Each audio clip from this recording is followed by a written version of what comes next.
I'm out of breath. I just ran up a flight of stairs for y'all. Good day, an important day for our football team. To be able to be here in this facility, isn't it gorgeous? I mean, absolutely gorgeous. Thank you to our administration, to the city of Los Angeles, to the architects, the contractors, the workers, our veterans who gave us the freedom to play in this terrific place, and the donors that allowed this to happen.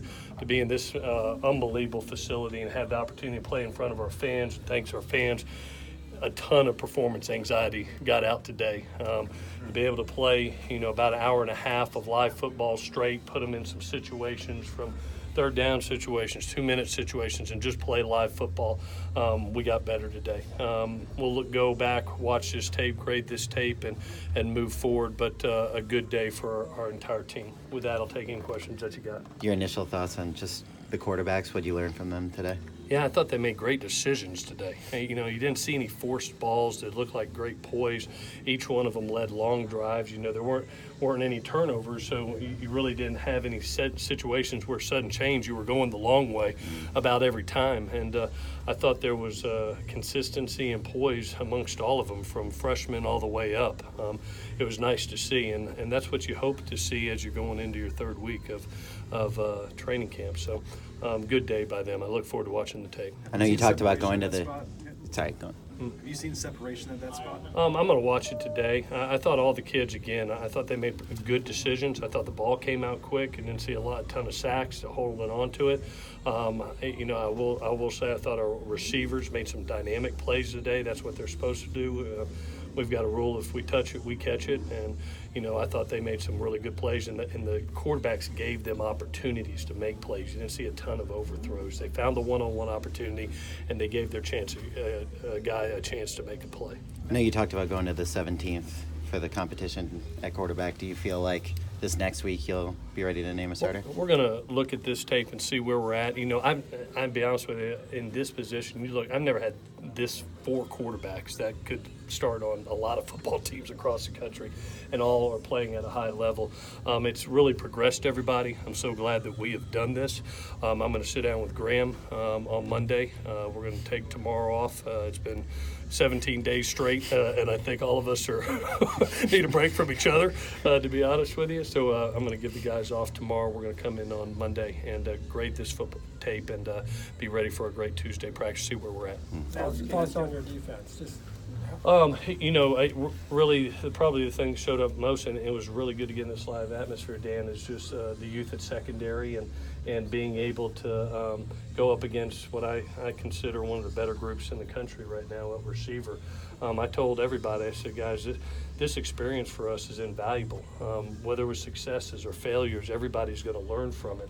And there were some really good plays made in the secondary, and then there were some one-on-one balls where some older kids that have played a lot of football made plays. And I'll never forget Adoree Jackson and Juju Smith going against each other each and every day, and it was 50-50 battles. Half the time one would win and the other half the other would win. But Adoree would always tell me, Coach, I love going against that guy because I'm going to learn something each and every time. Whether I succeed or fail, I learn something. As you transition to Fresno State prep and kind of leave training camp, what's your biggest concern? Continuing for me, probably the youth in the secondary, keeping developing them. The one thing that I really have been pleased with is the dynamic of the safety and nickel positions right now. When you look at Talanoa and what he's done in this camp, Isaiah Polamau, and then Chase Williams and Greg Johnson at safety and nickel, and those guys really, you can see the experience. They've played ball before. They look poised. It's going to be really for us on the outside with some corners that are going to learn fast and learn from each experience. We may have some growing pains early, but I'm going to tell you this, they are talented individuals. And as they grow, we'll grow as a defense. Is Greg still in the cornerback mix, or is he now focused on safety and nickel? He'll be both. That's the beauty. We're double training Chase at nickel and safety, and we're double training Greg at nickel and corner, and that's the beauty of those guys. They're multi-purpose. The other area of concern has been the offensive line. Mm-hmm. What was your take on the offensive line? They've really grown up, Dan, I'll be honest with you. From physically, just their stature, the way they look right now, credit AA. Aaron Osmus for what he's done in the strength and conditioning. We've been waiting on this group to really grow up. And, you know, when you look at that front five and then you throw Drew Richmond in the mix, you bring over a Liam Jimmins, who's a huge individual. And it's really a group that I think is going to be the most improved group on our team as we take game one. What's your assessment of the running attack today? I thought it was just okay. I look forward to going back and watching the film. There was some holes that got hit, and then there were some times with a loaded box that we shoved the ball up in there. Anyways, we forced some runs and wanted to see it. You know, we may have called something different based on the coverages we were getting, but I think it was okay today, and it's still a work in progress. Just being honest, and as one thing is taken away, the other thing should thrive. And today the passing game thrived, and the running game got the ball in the red zone, which was nice to see. But I think there'll be a couple runs we'll look back at and go, wow, okay, there was a hole there. Wish we would have got more out of that.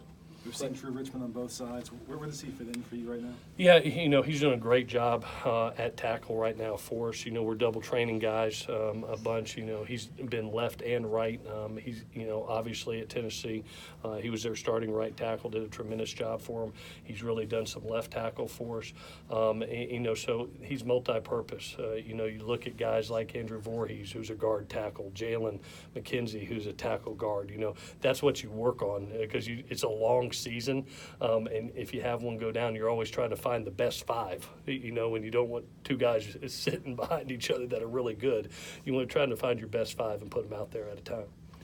Two more questions. I know you talked about it a little bit last week, but you guys figured out what's going on with Brew? I mean, has there been any sort of diagnosis? Yeah, he's actually doing really well, a lot better. You know, he's in meetings right now. He's doing everything except being out on the field with us, and not even I saw him today, and he's doing better. He's doing better. You know, when he feels totally up to it, we'll start strength and conditioning with him, but he's heading in the right direction. Is there an official diagnosis of what it has? I'm not going to do that as far as medical things, but you know, I'm not going to go into privacy of a medical document, but he's doing well, and he's going to be well. What about the status of his waiver?